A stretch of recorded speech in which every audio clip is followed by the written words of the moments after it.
Hello and welcome. Nigeria's transport sector stands at a critical crossroad.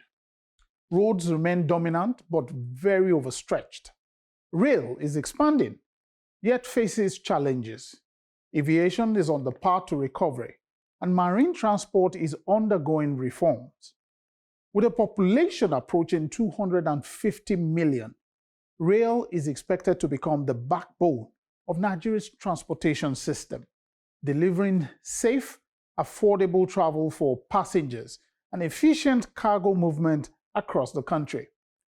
Tonight, we sit down with the Managing Director of the Nigerian Railway Corporation, Dr. Kayode Okpefa, to gain fresh insights into this vital sector and explore the future of rail in Nigeria's development journey.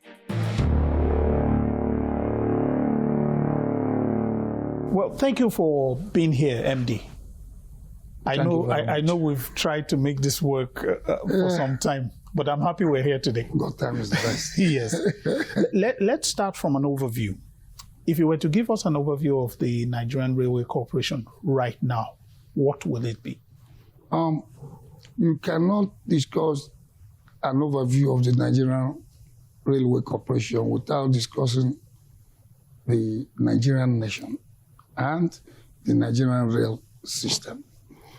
Because before the country Nigeria, there was a Nigerian railway system, not the Railway Corporation. Yes.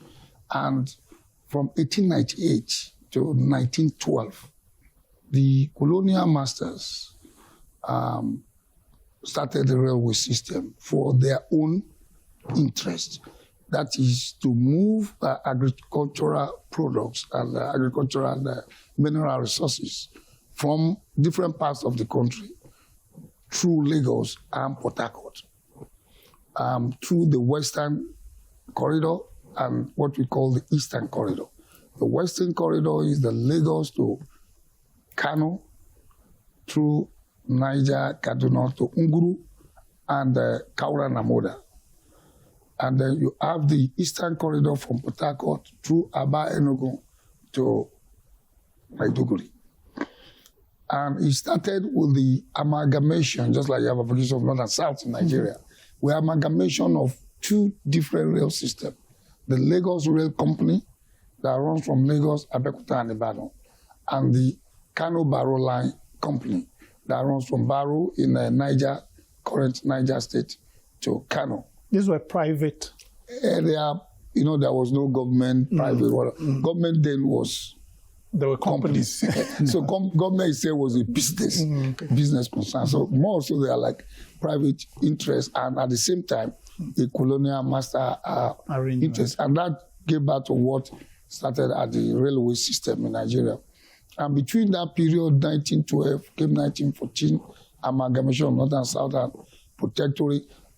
Going down to 1960, we built about 3,200 to 500 plus kilometers of railway.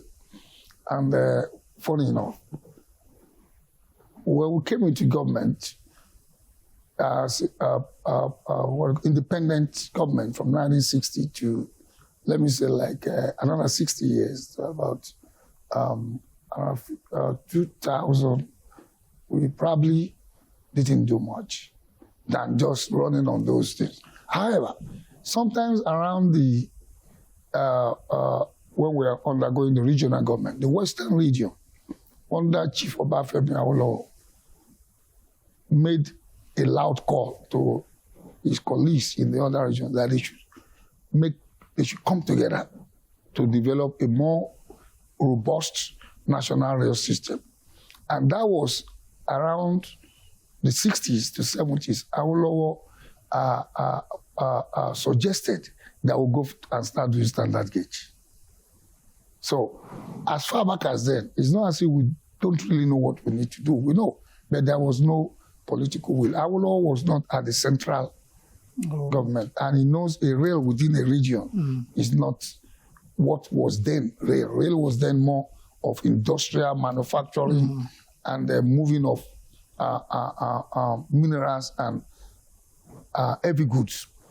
So until 2002, during the Obasanjo regime, that we paid attention back to this standard gauge. However, don't let me miss it. The Shagari government did the Wari Itape, Ajaokuta line, to be standard gauge, following Chief Obafemi Awolowo's postulation there. That was not taken under that. Maybe because the military came in and spent so much energy on building bridges and road networks. So after that was done, the Ajaokuta stuff also wasn't a success. It started and it was also left abandoned. But in 2000, 2002, the Obasanjo government, the civilian government then, started the rail modernization program, and that did not get the traction for so many reasons until 2012, when during the Yaradua and Jonathan, I tried to combine that together, and it was revisited. Obasanjo made some contracting procurement stuff that never translated to action. But the Yaradua government made a serious impact.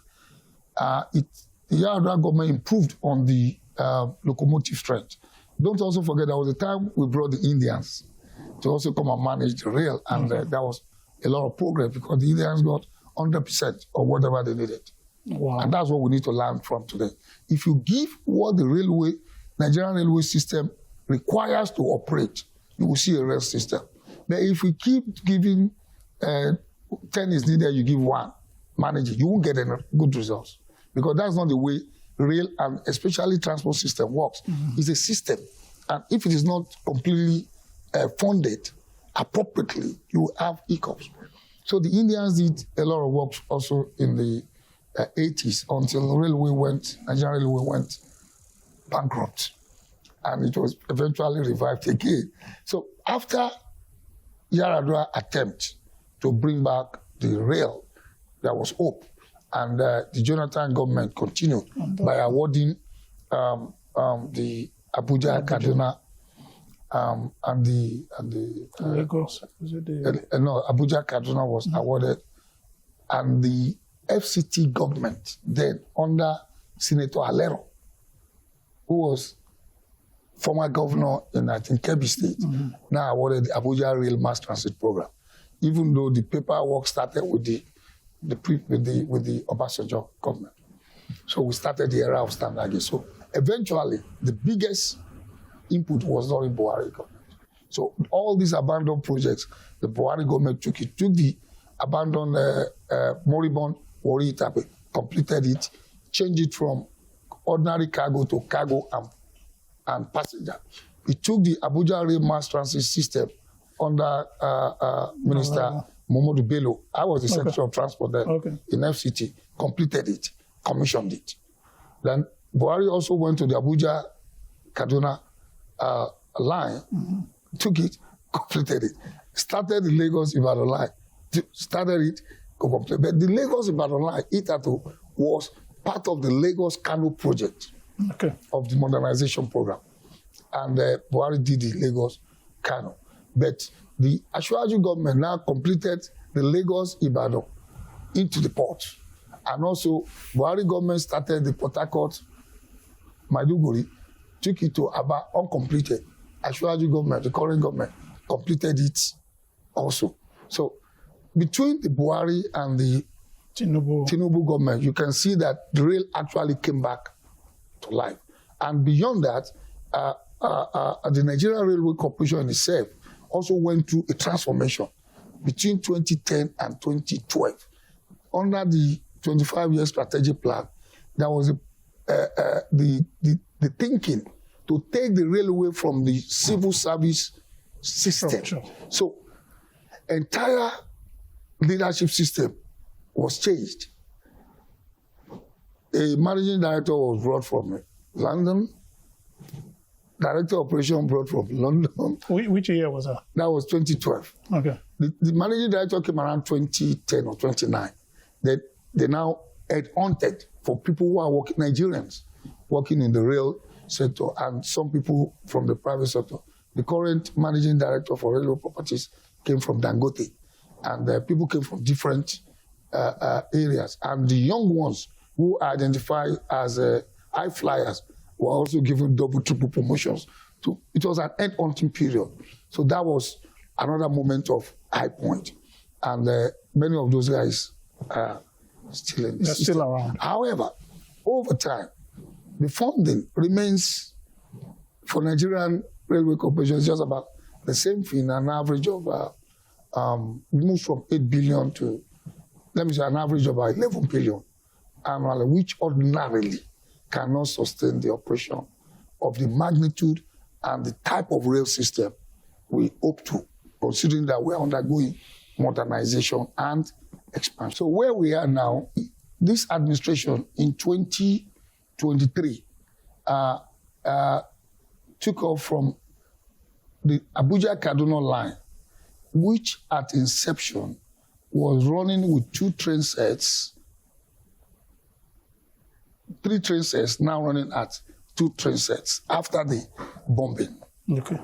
Now, it also took over the management of the Warri-Itape with only 1 train set, and the Lagos-Ibadan with 2 train sets. It also has another intra-city rail between Lagos and Ogun. That is we call it BAT line with only 1 train set. And at the same time, completed the Port Harcourt to Aba, part of the Port Harcourt to Maiduguri line with only 1 train set. So from what I told you now, only the Lagos and the Abuja-Kaduna line has 2 train sets. But with the 2 train sets, also with no redundancy. Okay. So once you have an issue, you inherit a problem. So we also met, the government also met an organization in terms of Nigerian Railways Corporation system that is like recovering from, I want to use medical parlance, that may not be that appropriate, but recovering to take off fully because of funding issues. So while we keep increasing in infrastructure in terms of tracks, we are not improving in systems in terms of rolling stocks. So when you have a train system that you have tracks that are not being put to use, is as good as you build a road that there are no vehicles on top. Just like people are building bridges where you don't need a bridge. So you just see that. So, however, the government moved forward, took the Port Harcourt Aba to action, and is now in operation. So it's running. Took the Lagos-Ibadan standard gauge from where it stops just entering the port to action. Now you can move cargo on the standard gauge on Lagos-Ibadan from the Apapa port to Ibadan at Moniya and Omiadio. You can also move them to Papalanto and Kajola. Now, took the Warri-Itape to function more, not just as a passenger train, but also as a cargo route. Now, moved forward to plan the connection of these 3 train lines I mentioned to the seaport. So the government has gone beyond this to now start the process of connecting the Apapa port to the Tinkan port, connecting the Port Harcourt end by the rail. By the rail, Port Harcourt to One port, and connecting Warri end to Warri port. Is that a project for this year? If you look at the propositions in the budget proposals for this year, that is going to see some of those issues are now directly budgeted for completion of designs or some other things. Now, for the Nigerian railway system, railway corporation system, I came in about a year ago. I would describe what I met as a sick patient in the intensive room and struggling to survive. But what I can say now is that we have gone out of the intensive room. We have gone beyond the stage of recovery. We are now at stabilization and ready to fly. We are going to interrogate your takeoff as you get ready to fly. But I would like to just ask, from what you said now, there is a strategic plan for the railway system. That plan is, can you give us an idea what in it sets out as its vision? There was a 25-year strategic plan. In my view, it's obsolete now. It has to be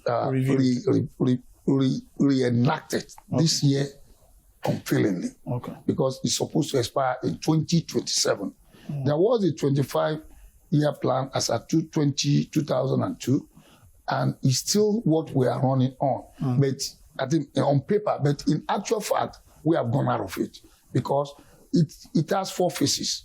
The phase 1 was the one I mentioned, that is human capacity development, to bring in people from all over the world. So we are getting back to that again, because after that period, not all sections of the Nigerian Railway Corporation was equipped with brand new new professionals. I'm determined under this administration will bring in much more Nigerians who are working outside this country. And I can confirm to you, some have shown interest, and 1 or 2 are already on ground to support us. We're still with this structure. With this structure. Now, under the human capacity, then the next phase is the migration into the modernization. We got it wrong. It was misinterpreted to mean abandonment of the narrow gauges. Meanwhile, the narrow gauges were the engine room of our economic prosperity. And they were already laid out. For so many years. And they were already laid out. In the process, as we get closer to 2012-13, when we started building planning the standard gauge line, the narrow gauge line started losing its relevance up to 2015 or so, and it almost became comatose. We are working hard now to get the narrow gauge back. Once the narrow gauge comes back, the old railway days will ring in people's bells, because we'll be able to now move goods from Lagos to Kaduna to Kano to Nguru to Kaura, Namoda. That is, we'll be able to get to Zamfara. We'll be able to get to. It's interesting. A lot of people. And that's in our own plan. That's why I say we have moved beyond the 25 strategic year plan. We have expanded it to what we call the 02520 plan. Pending the time the Ministry of Transportation will get a new strategic master plan now. So what you're saying, if I get you right, is that those narrow gauges that a lot of people see here around there, it will still be used. No, it's working. We are currently moving cement, soda ash, coils, and the rest through the narrow gauge from Lagos as far as Ilorin. However, occasionally, as at this moment we have that situation, you have what you call washouts, where environmental factor causes the tunnels to get flushed by water and the track is damaged. We have one now at Ikirun.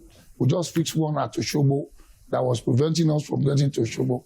We are now going to fix the one at Ikirun. In fact, the one at Ikirun happened when we have carried cement to Ilorin. On our way back, we couldn't move. Rain fell for 3 days and the travel. And the one at Mokwa is the most recent. Where over 60 meters to 100 meters of rail track, as high a rail dike, as high as 4 meters, was washed up. And some people lost their lives.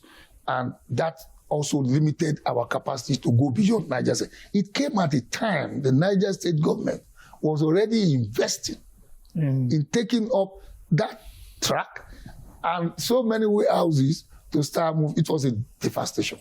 And that completely cut the north from the southern part of Nigeria. So this year, our plan is to get that resuscitated, get the narrow gauge line revived, restored.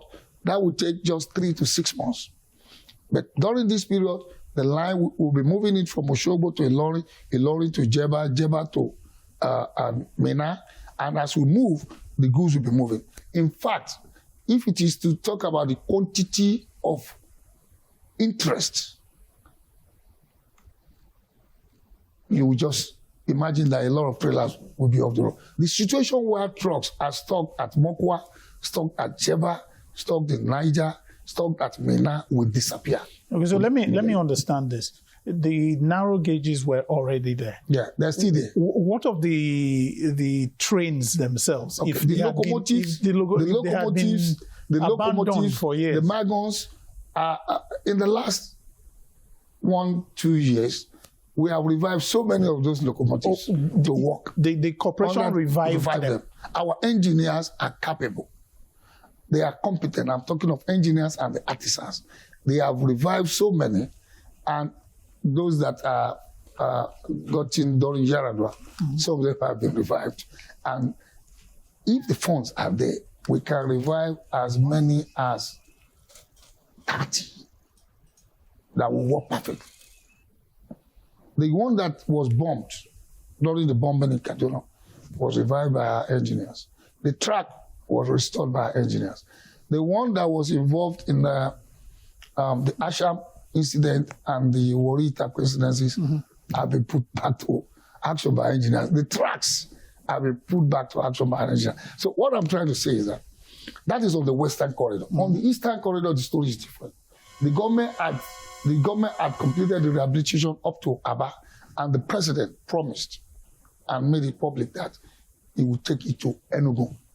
Now, as soon as it gets to Enugu, because there's no track between Aba and Enugu again, they were completely removed. That is what reduced the traffic up to the north. So while we were fixing Port Harcourt to Aba, we also removed to Enugu. That shouldn't have happened. Okay. If that had not happened, we would have been able to keep going to Maiduguri. But the Enugu section is removed. And that also led to vandalization. So when people saw Enugu was no longer there, they thought the train is no longer coming. And getting towards COVID, there was massive vandalization. Up to all the lines that link the western line to the eastern line. These lines that go to Jos, Kafansha, Makurdi, and go were heavily damaged. And today, I can tell you, we have been able to restore Jos to Nguru, Jos to Kuru, and we are currently operating Jos to Bukuru. These are not passenger. No passenger. These are passengers. Yeah, in collaboration with the Plateau State government. Okay. Now, we have started restoring Gusau, now Zamfara. We are now working on the Zamfara line too, and we are planning to get passenger train will be in Zamfara before June this year. They will also have, the plan is to take it to some of their tertiary institutions. Now, coming to the standard gauge, there is now plan to take the Lagos Ibadan to Osogbo, Minna, and Abuja. If that is done, that will connect Abuja, Kaduna. And you know, we are already working on Kaduna to Kano, a separate project. And that's on its own. And there's also Kano to Jibia, Daura, and Futua and Maradi. So those are likely to get completed 2026 and 2027. So that means you can now travel from Abuja to Kano. You can move from Abuja to Niger Republic. If we now move the Ibadan hand towards Abuja, that means you can now travel from Lagos to Kano on the standard gauge. In 6 months, if the funds are there in the 2026 budget and is released, Nigerians will be able to travel from Lagos to Kano as passengers by rail, and they'll be able to move their goods. Mineral miners will be able to move their lithium or stones or whatever from any part of the northwest closer to Kano down to Lagos. People who are growing tomato, pepper, and every agricultural product will be able to move their goods, foodstuffs to Lagos on the narrow gauge. Also, beyond moving those goods, the people who are into cattle rearing, the ranches that are springing up, the cattle that are coming from Niger Republic to Maradi, to Kano, can be transported the way it used to be done by rail. This was done some few years ago, but you know what? Once you keep having washouts, the marketers, those who are in the business, the logistics managers don't want good stocks on the highway. But however, another thing happened after 2013. Insecurity by bandits started coming up, making the movement between Minna and Kaduna very risky. But notwithstanding, the Nigerian Railway constantly moved goods along those corridors. In fact, one was moved in September. The last major one was in September 2024. And that serves the ICN Inland Container Depot in Kaduna. That was commissioned during Buhari regime. I was there. I was a representative minister for FCT. I can tell you, the moment the issue of security came up, that process was cautioned. So the government of Niger State and government of Kaduna had assured us that once the lines are okay, they will take care of the security issue. Now, the AKK pipes, AKK project pipes that were used in the northern part of Nigeria were actually moved through the Warri-Itakpe lines. As they land at the Warri port, they were transported by road to Warri station at Ujevu. They were now moved from Ujevu down to Ajaokuta, from where they are transported to other parts of the north by road. All the pipes that were used in the north. So the picture you're painting now is that we're moving passengers, we're moving goods. We're not only using the standard gauge, we are using but you are reviving the narrow gauge. And currently, the narrow gauge is also moving goods and passengers. Passengers in some parts. The narrow gauge moves passengers from Ogun State to Lagos. That is through the Kajola and Papalanto to Lagos State. The narrow gauge also moves goods from Lagos port to Abeokuta, to Papalanto, to Ibadan, to Dugbe, to Ilorin, to Oshogbo currently. So I also like the plan you have for expansion. The more I hear you're doing this year, 2027, you're going to do this, you're going to do that. How are you with financing? Because all you're saying now appears to hinge only on the budget, the national budget. And we know what happened to the budget last year. So capital projects almost did not see anything for last year. So how optimistic are you going into this year with all that vision and those projects? Our vision is 0, 2, 5, 10, 20, like I told you. The first 2 years, which is expired now, is to optimize, dimension and optimize what we have. And that is why we are focused on that narrow gauge. We are focused on that narrow gauge in the first 2 years to make sure we bring it back. And if not for the Bokwa flooding, we will have completed our dream on it. Because that gave us a lot of setback. And because of that setback, more washouts later occurred. Now, the first 2 years also touch on our locomotives, our wagons. We have been able to bring back some locomotives. We have been able to bring back some wagons. But funding is always an issue. We are dependent on the budget so far because rail is capital intensive. To borrow, it must be first budgeted for so that you can put it in borrowing plan. If you don't have adequate budgets and you go out for borrowing, you may have issues. And we're still servicing the one. No, the ones. No, those are no issues. Let me digress a little bit. Okay. Rail is a capital intensive product. Yes, you said. All over the world, except for I mentioned Saudi Arabia and the rest who have raw money. But notwithstanding, as at 2023, and I believe up to now, Abuja Rail Mass Transit have started paying back its loan. So it's not to pay back loans from rail. It's not difficult because government will benefit from the multiplicity of opportunities and revenue that the rail sector generates. In the last 3 quarters, Nigerian Bureau of Statistics have told us that the rail sector is among the top 10 contributors out of the over 30 in Nigeria GDP growth. So that tells you the importance of rail. So don't worry about it. Yes, it will appear that the Railway Corporation has been making a lot of income, from what I understand. Your income has been increasing over the last, 3 quarters or so. I am curious, is it that the money goes to government or you're allowed to also use it to make your facilities better? Let me put it in proper perspective. It's not that NRC is making more money to itself. The Bureau of Statistics data says the rail sector has been contributing, has been one of the top 10 contributors to the national GDP growth. Not directly as to NRC. It is as a result of the work by the Nigerian Railway Corporation and the government investment in the rail sector via infrastructure improvement and systems and regulations.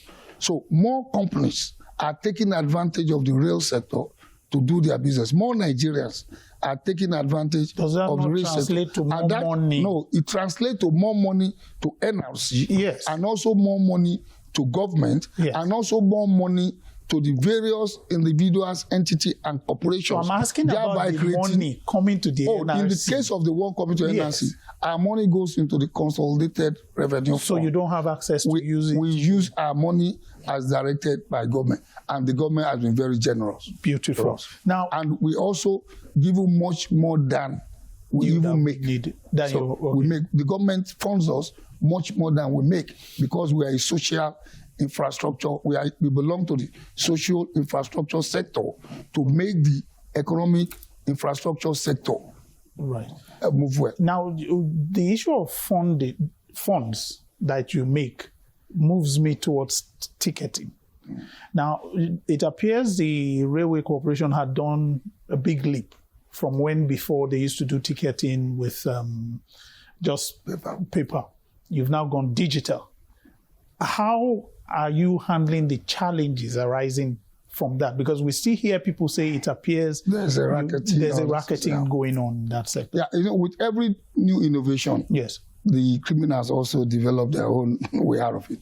So the major issue around our ticketing system is infrastructure, the network systems. Sometimes it doesn't work as you want it in your own area of assessing the network.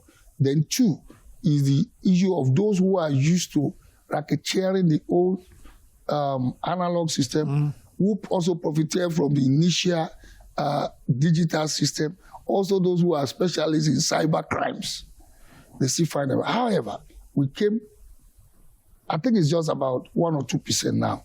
We have brought it down. Now, we now use double verification before you enter our stations, like you do at the airport. So if you buy tickets in the name of Lasisi and you give it to me, because you have to use your name to buy the ticket. If you give it to me and I want to use it, I won't be allowed access. Because as soon as they put it on our platform, it will show your face, not my face. Then they will say no. Now, if you escape that, it's now time to board. It will check again, just like the airport, and they will say it's not you. That is one. The second thing, what makes people think the racketeering is thriving is there are these other people. They just want to go to the train station and buy tickets. But for the kind of services we run, it is seat allocated. So you have to pre-book a seat.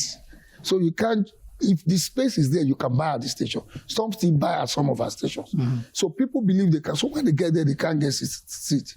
They start looking for anybody who can sell. So there are guys who also see that as a business. Those are the people called the third-party tickets. They buy the ticket. As much as possible, we try to discourage them from entry. However, on our own back end, it shows we have a fully paid trade. To us, it's fully paid. So some people make that we have reduced to about 1%. But you're still working 1%. on that. So what the solution to that is more rolling stocks.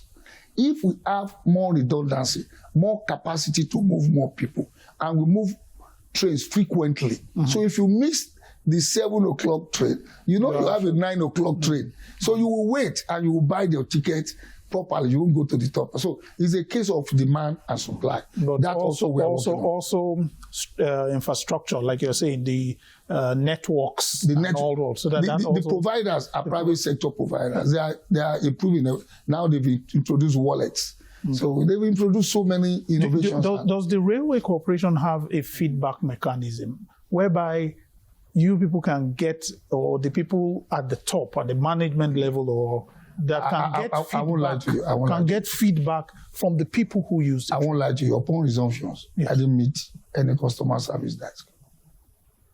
Upon resumption, January 2025, there was no customer service desk, but we have introduced one. Okay. Now, the feedback is not just by people effort to get us, it's also by our own effort to get across to them. So we're on all social media platforms. Our ticketing platform are also used as a communication and feedback collection platform. Then we have now created customer service desk, a new unit entirely to handle such things. And we are moving forward. This year, people will start seeing some structures within the train system, just do your QR code stuff, and you have access to a form to fill out. And the feedback. Then we also keep our customer base. Anybody who buys tickets from us, we try to put them on our WhatsApp customer base so that we release information. And personally, I also get involved. Somebody told me, "Why are you?" I said, "What? Customer service stuff is the top management responsibility. Not you have to be on. I personally, and I've dragged our directors to also show interest." Okay, now but I think we are not where we should be at all. When you say we are not where, you are not, but you can do better. We can do better. Good. Now I want to also take you on as regards the state of the trains. There are people who board the trains and they feel like sometimes the toilets are not working and things like that. How are you addressing that? There was a time when the spare parts for some of the toilets were not available. Okay. So when I came in, I forced them to go manual.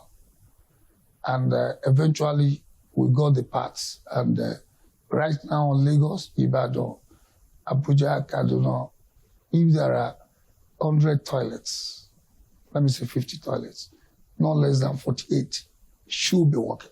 Okay. I can vouch, not less than, if anyone asks, it should be onboard problem. Now, don't also forget, some of our guys don't know how to press the flush button. So they use the toilet, they come out, they don't flush it. And we have cleaners who are supposed to check and come out. But I can tell you, our toilet system now, for those who use the train, they will tell you, is better. The condition of service on our trains now are better. Okay. When those issues were there, it's just because our customer service system was not too good. Then 2, spare parts. And we're also working on not bringing those parts into the country again. Our guys are working on it to make sure they can fix those parts. I've been saving the most important issue for a lot of people when it comes to rail, because as I'm sure you're aware, people are happy that the rail option exists. And that's why you said, from what you say, you see more and more people are using the trains. But the issue of security, which you referenced earlier, continues to be a problem in the minds of your customers. What is the arrangement you have right now to ensure security around your travels and After the Kaduna train bombing, a lot of people became skeptical. Yes. And also there came another one where the signal system on AKTS, we changed the signal system. We are using our locally developed signaling system. We couldn't use the automated system anymore because they vandalized the signal system. And let me say it it happens in most parts of the world, not just in many parts of the world. It happens everywhere. It happens in UK, it happens in India. India has a lot of those kind of things. So we are not the only one. We just need to step above the criminals. Now, what has happened over years are things we can't discuss on here, but I can say this. The Office of National Security Advisor is involved. The military are involved. The police, the police and the general police, as well as the civil defense. The local vigilante too are involved. It is very, very expensive to sustain.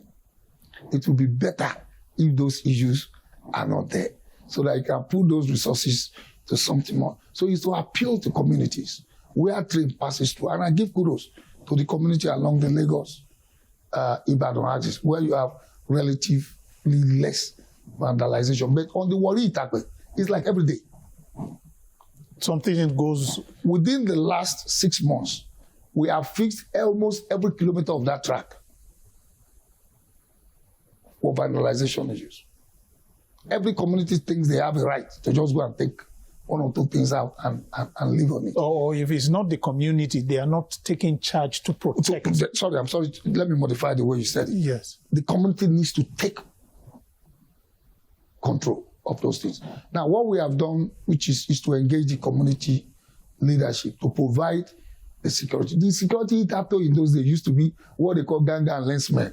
These are railway staff who trek the corridor and move on this small thing. Okay. That was there. We can't rely on them. Now we have to, the Warri Tagba was built inside the bush, inside rocky area. So even vehicle access is not there. Then the same thing with the Abuja Kaduna, which I think is safer than many other lines. People don't know. It's heavily security-wise mined. Then the other aspect of the security issue is the redundancy. People are still worried. If there were issues, will I be able to say, we want to say, well, thank God. We've not had anything fatal up to this moment. But by and large, it is still safer than the road. I will tell you what. We had an issue on the Warri Tagba on November 1 last year.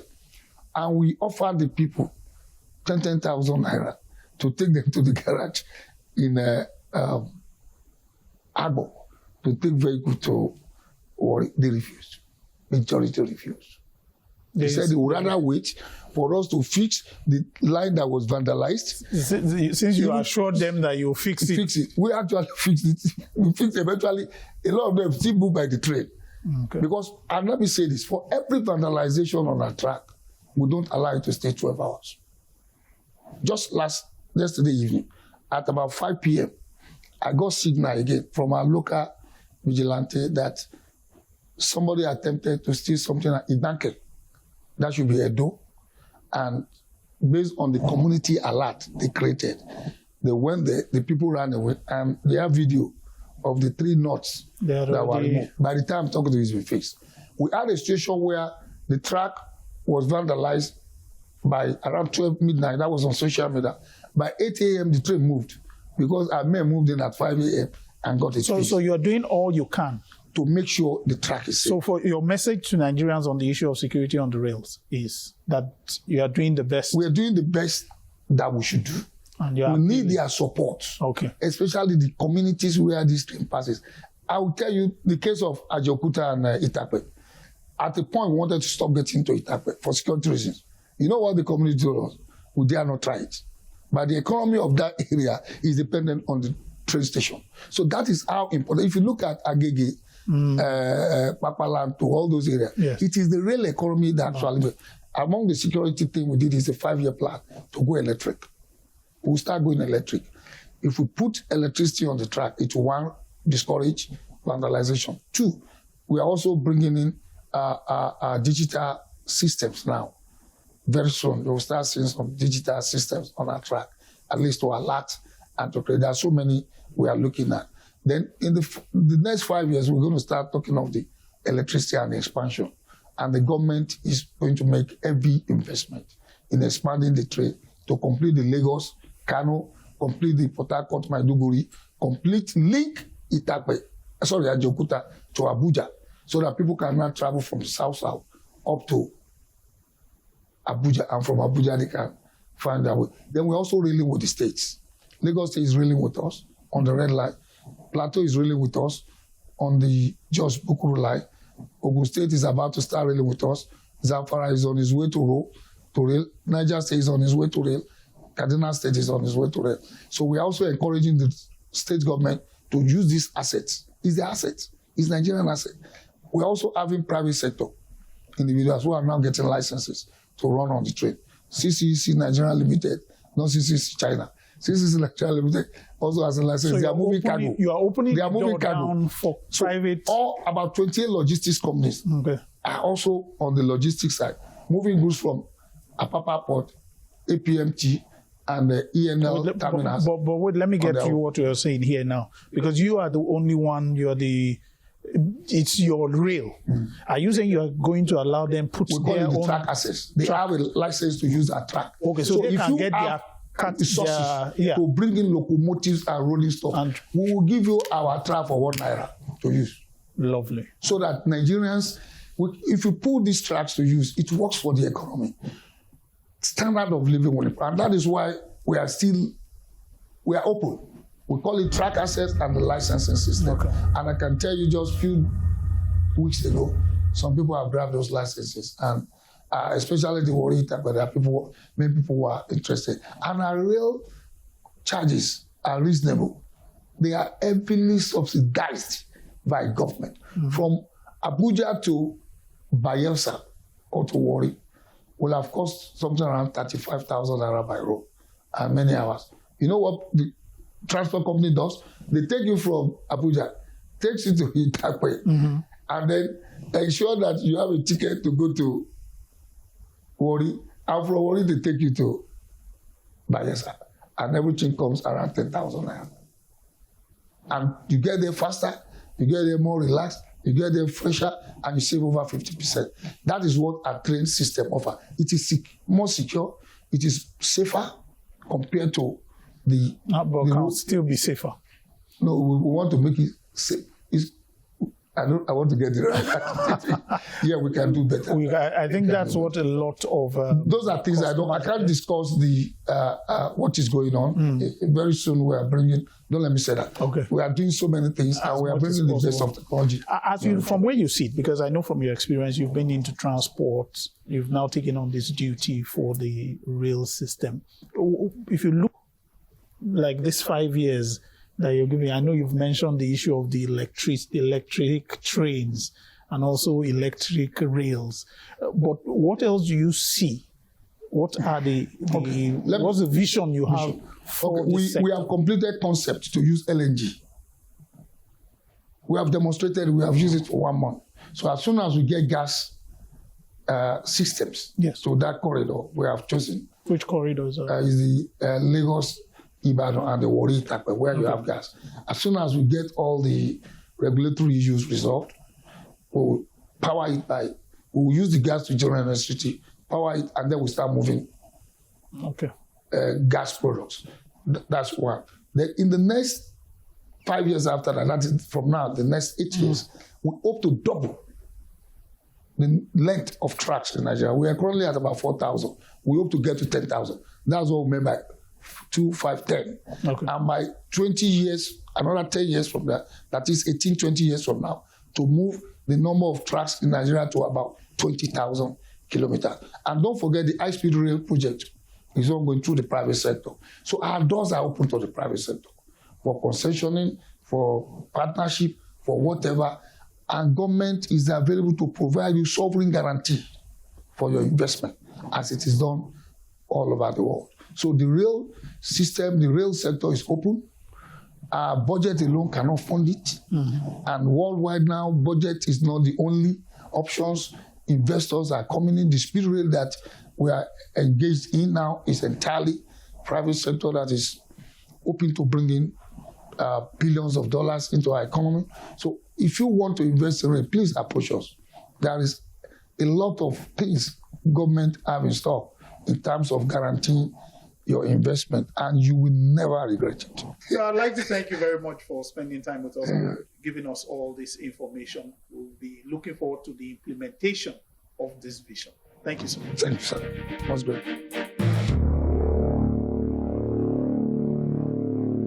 Well, that brings us to the end of tonight's edition of News Night.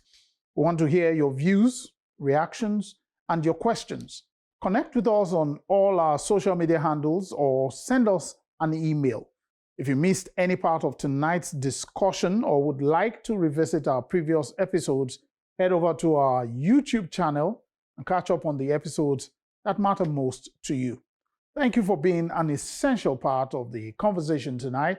Until next time, stay safe and stay informed.